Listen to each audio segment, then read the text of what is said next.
The Tonight Show will begin a half hour later so that we can bring you the following NBC News special report on the death of Jack Benny with NBC News correspondent Tom Snyder.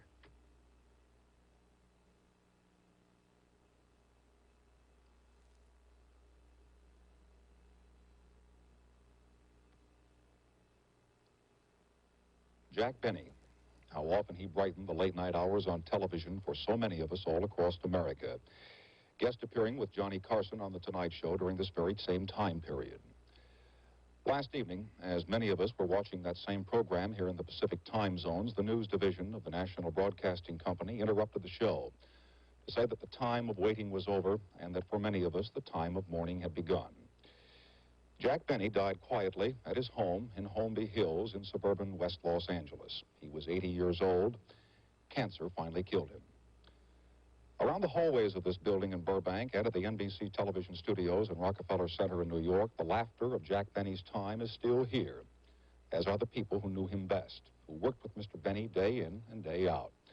Here this evening are Sheldon Leonard and Dennis Day, Mel Blanc, and musician John Green. In New York tonight, Edwin Newman has Isaac Stern, who knew the Jack Benny who had a passion for the violin, and Jack Parr, Mr. Benny's good friend. But the real star of this broadcast tonight is Jack Benny. Ever since nearly all of us were in knee socks so many years ago, Jack Benny has been walking funny and talking funny and being funny. When he was on television, on radio, on the screen, we all laughed. And here is why.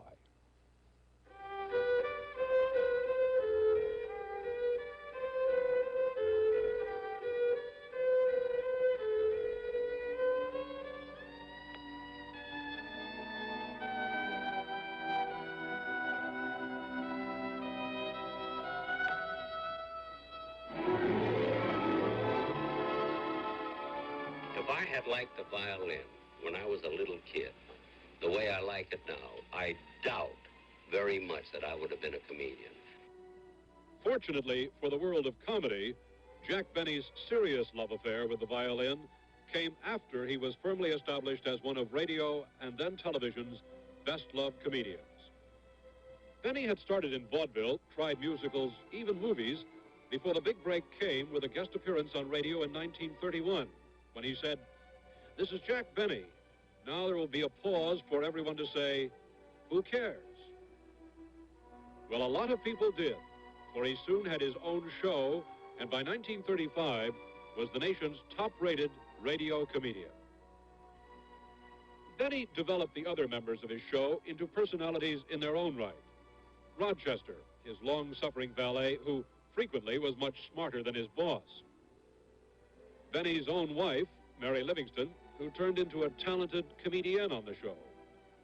The naive character created for Dennis Day, who, according to script, not only sang on the program, but mowed Benny's lawn as well.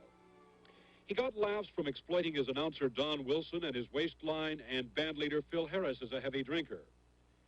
Benny himself had first tried the character of a drunk, then a compulsive girl chaser, but none worked until he hit upon the stingiest man in the world. It has to be comedy's longest running gag. Cheer up, Jack. When you're retired, you can tune in on my new show. New show? People don't want entertainment today. A radio show has to give away things. Nylons, ice boxes, automobiles. You mean to stay on the air, you have to give things away? Yeah. I'll die first. Mister, put down that gun. Shut up. I said this is a stick-up. Now, come on. Your money or your life. Look, Bud, I said your money or your life. I'm thinking it over. Contrary to my very stingy character, which is done to get laughs, I am very charitable. I do give away a lot of money, and I give it for all kinds of causes and all kinds of organizations, and I think now more than ever, because it has to be done. So I find places to put a lot of the money that I make. Because I don't want people to think that I just take money and I hoard it like Scrooge or something like that, because I don't, you know. The more money I can make, the more I'm in a position to give away, you know. I'm not trying to spoil my image. Don't get this. I want people to think I'm stingy, otherwise it's not funny. In 1952, Jack Benny appeared on television for the first time in a regular series, bringing with him his radio cast, and it was a successful transition. The visual Benny could be most effective, like with his longtime friend, George Burns. Burns was once quoted as saying of Benny, "The way he walks, you could put a dress on him and take him anywhere." And that's just what he did in his Las Vegas nightclub acts. I remember a few years ago when I was frightened, I thought, geez, I'm getting older. Maybe I can't be funny anymore. And I find that each year, as the years go along, I find it easier to make people laugh. Now, this should have something to do with the fact that I think no matter how old you get, and I don't consider myself an old man, or at least I don't feel old, let me put it that way. But as you go on in years, you must learn more. I don't care how old you are. If you're in the business of comedy, as you keep working and thinking and trying to improve, you should be, if you are a comedian, you should be funnier as you get older.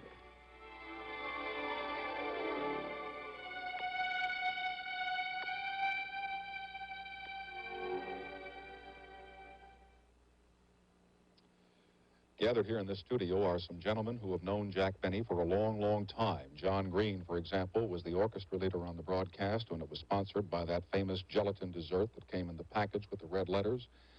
Mel Blanc, the man of I don't know how many thousand voices, who did everything from dialect to the Maxwell car. Dennis Day, who bumbled his way through programs as the guy who couldn't do anything right except sing a song. And Sheldon Leonard, who was the tout, who not only touted races, but elevators for a time on the Jack Benny program. This whole day has gone by, and I'm going to start with you, John Green, and it's been a time of sadness for many people. We've heard many great people, including the President of the United States, pay great tribute to this man. You were with him yesterday. How have you spent this day? What have your thoughts been today? Well, it's a sad time in that the world at large is the poorer for Jack Benny's departure from it, and those of us who are close to him are perhaps by geometric progression even poorer than that without him.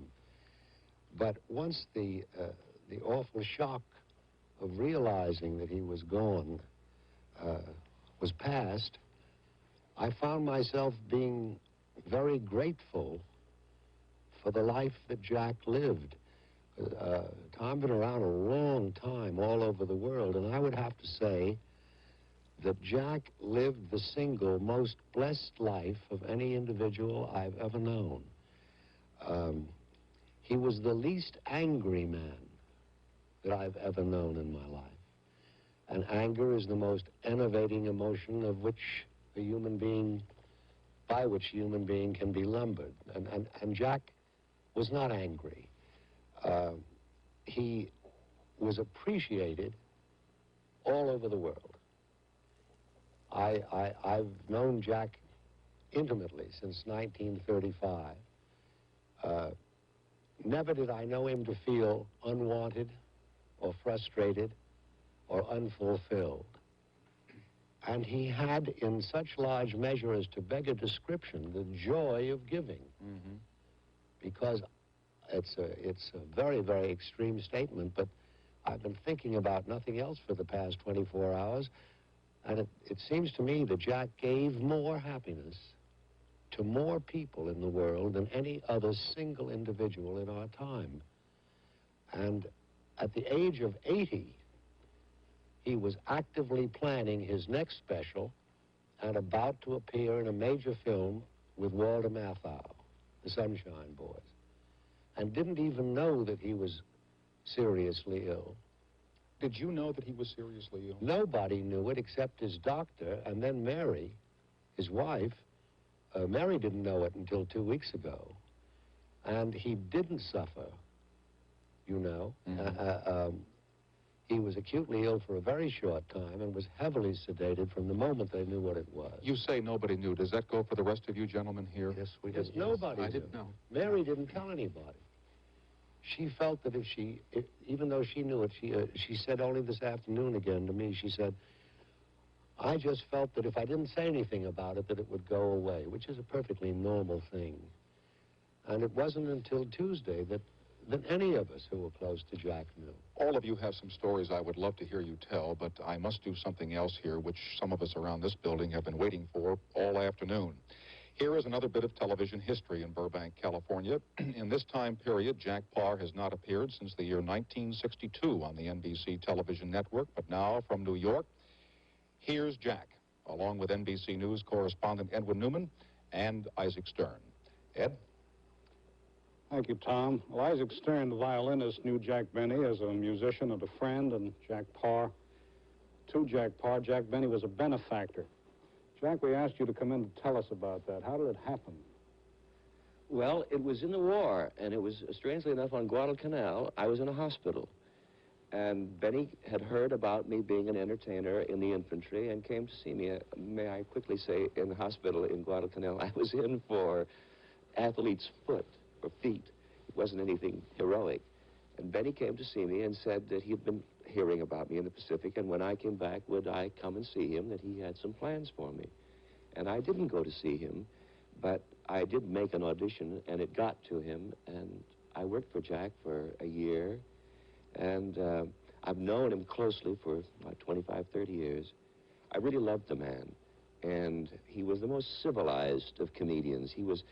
Comedians usually, Ed, as you probably know, take 20 top ones. If you see 15, you'll run from them. I mean, they're insecure and not fun to be with. Benny you could talk to about anything.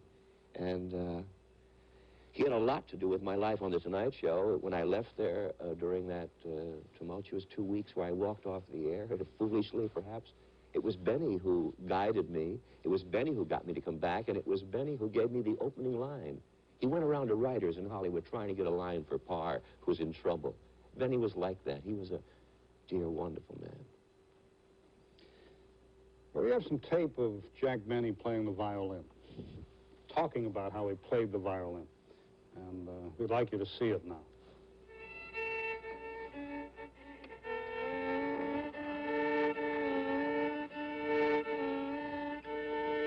When I give a concert, I must play as well as I can. It isn't funny if I give a concert and I try to play badly. Now, that's about as unfunny as anybody can be, is to take the violin and try to play badly. The only reason my concerts are funny is because I play heavy numbers, classical numbers, and I try to play them as well as I can. And I just can't quite make it. And that's what's funny. I'm going to play if they'll let me, I'm going to play the Mendelssohn Concerto. Well, that's September 27th, then. I know, and this is the 4th. It's going to take me that long to learn it. Leave me alone.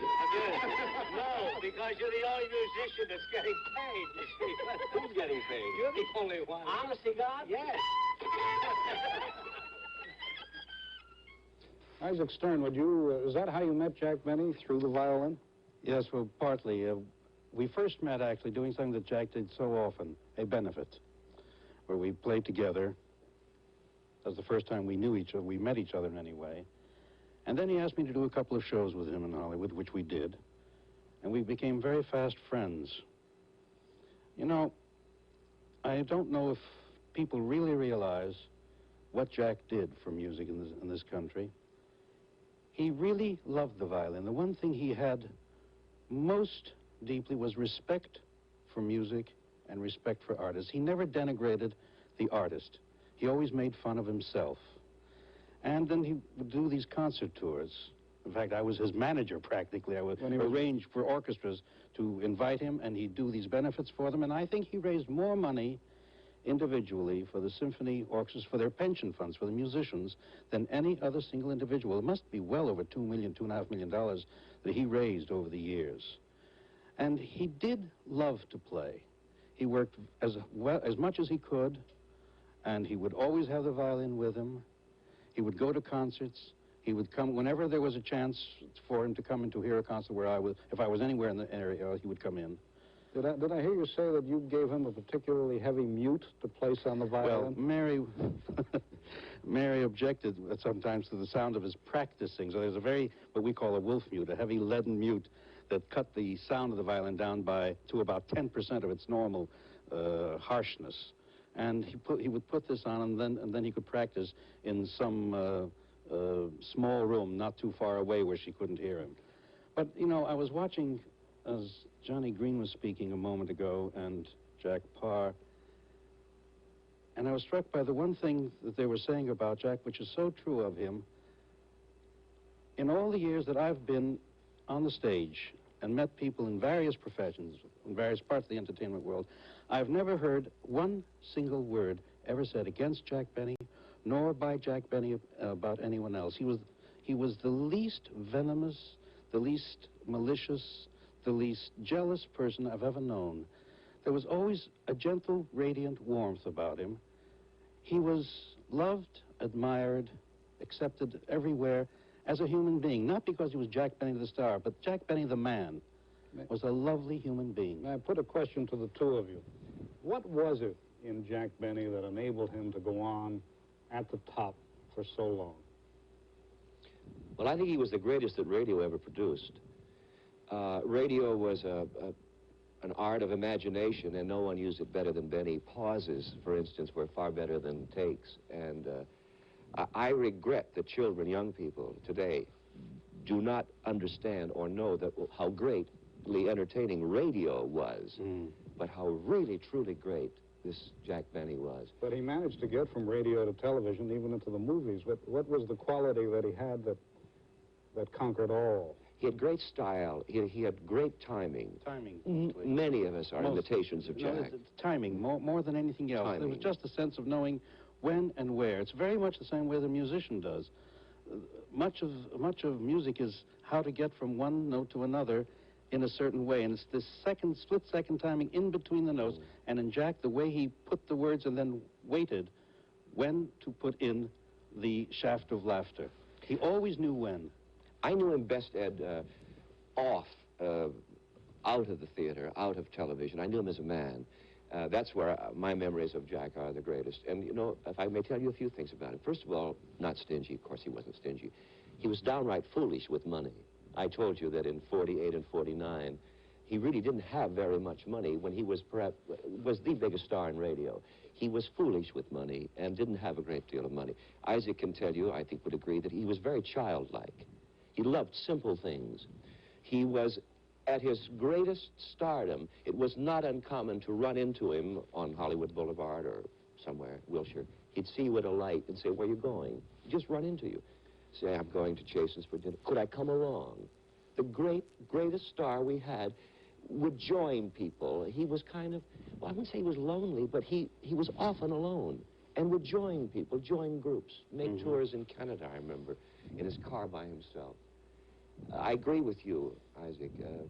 I don't know of a man in our business who was better liked than Jack Benny. I simply don't know that. And he never needed a big retinue and lots of preparations and will you see to it that I'm properly received. He never needed any of this. He simply walked in, and if somebody spotted him, which they always did, he was pleased. He was always gentle. He was always polite. He was never bothered by anything.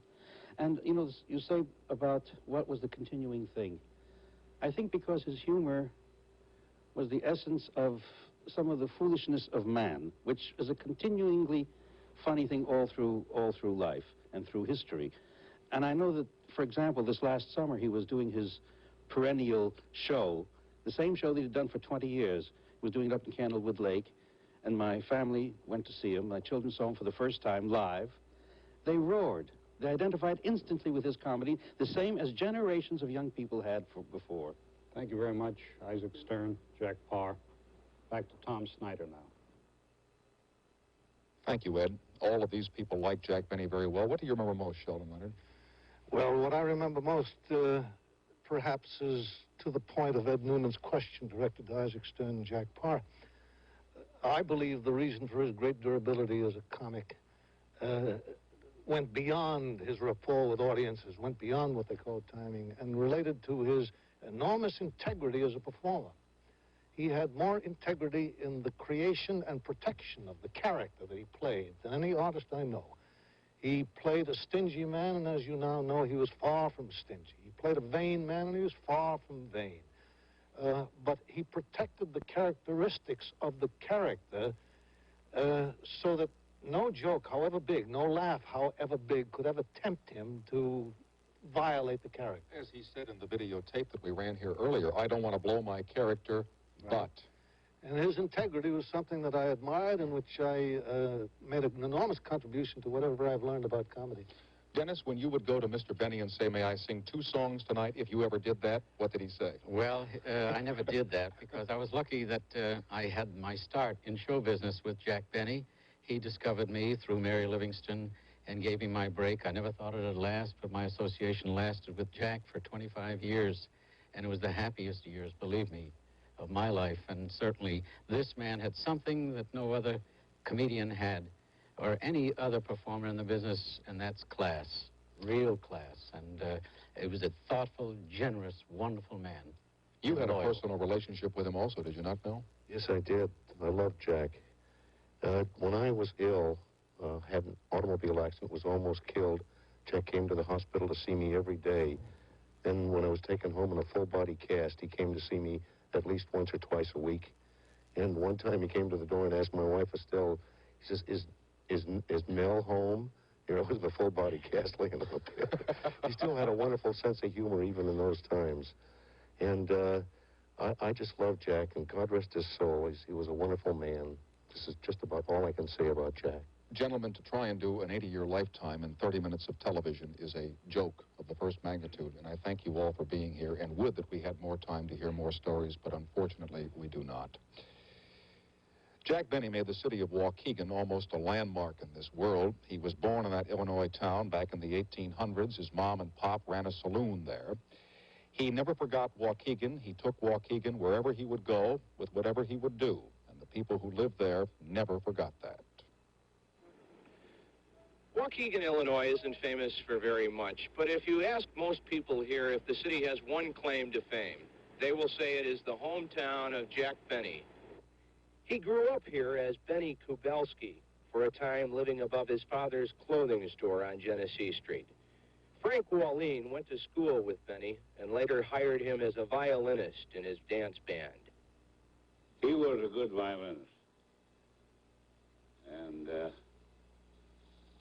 he was always a wit, although he never used it, his witticisms, until he was in the Navy Review. When he was in the Navy Review, as a news media courtroom this morning, That's when he started his comedy. Really started. And before that, he was called Al Ben Bernie. But he was just a step ahead of Ben Bernie in his witticisms. What do you like to do when he was here? Were there any special things? Or? Well, you know, this is the thing that always tickled me about him. His agent protecting him like the goose that laid the golden egg, you know. And I was, well, Jack's an old man. He's tired. You got to take care of him. Don't bother him too much. But Jack loved to be with the people. He always looked up his old friends, and he always made himself available. He'd walk into a dining room in a restaurant. He'd go around, shake hands with everybody. Never aloof. Jack Benny was a big star who never forgot his old hometown. He frequently returned here for civic celebrations and benefits. If Benny had a reputation for being a tightwad on stage and on the radio, the people here got to know his real generosity.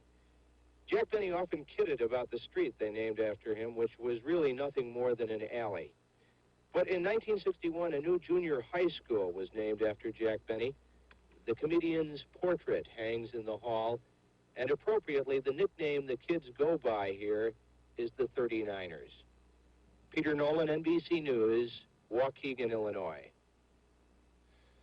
Backstage around this place and back in New York is what makes working at NBC worthwhile, bumping into the Hopes and the Burns and the Burrows and the Jack Bennys. With me now is Herb Schlosser. Herb is the president of the National Broadcasting Company, and unlike many bosses, he is often right in the hallways having fun with the rest of us, who are just now starting to miss Jack Benny, huh? Yes, we are starting to miss him, but I guess that Jack's passing is not just a loss for those who knew him and loved him, and for the world of entertainment. I think in a real sense we're beginning to feel that it will be a loss to millions of people all over the world whose lives he made happier. And it's going to be hard imagining a world without Jack Benny, because for most of our lives he's been there either on radio or on television. As I say, since we were in knee socks, That's there was right. a Jack Benny program. And he really represents an era, I think a brilliant era of entertainment in this country that has produced so many of our brilliant stars, Bob Hope and Burl and so many others, who came out of a training ground that seems to have vanished. So in losing Jack, we're not only losing something from the world of entertainment, we're losing a human being that I think that millions of people will miss as a friend. We at NBC feel we were privileged that he was part of NBC, both on radio and on television, and we were honored that we could bring this great talent to America. As a matter of fact, Herb, as you know, Jack Benny was planning his next television broadcast for the middle of January in 1975, and its title was supposed to have been Jack Benny's third farewell special. He never had what those of us in show business call a finish. Well, there was a Benny farewell show 2 years ago. It was so good that he had a second one this year in January, and it began, as did all of the Jack Benny programs, with the classic Jack Benny Walk On. And now, ladies and gentlemen, Jack Benny.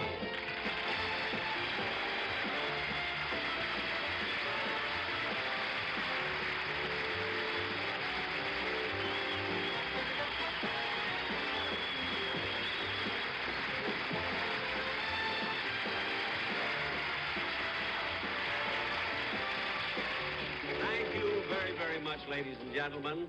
And welcome to my second farewell special. But I don't worry about age. Remember I told you before, I don't worry about age because it was Mark Twain who once said, not to me, but he said that age is a matter of mind. And if you don't mind, it doesn't matter. Now remember that as you leave. How normal it sounds to hear Jack Benny say that, as he did here on NBC last January. Don't worry about it, don't mind as you leave here tonight. He once called himself a surprisingly normal human being who lived with his wife, Mary Livingston, for nearly 50 years because he said he never found time to see a psychiatrist. Today, Mary Livingston said, in all my years with Jack, he never gave me one bad moment or one bad day. Come to think of it, Jack Benny never gave anybody a bad day. Good night, everybody.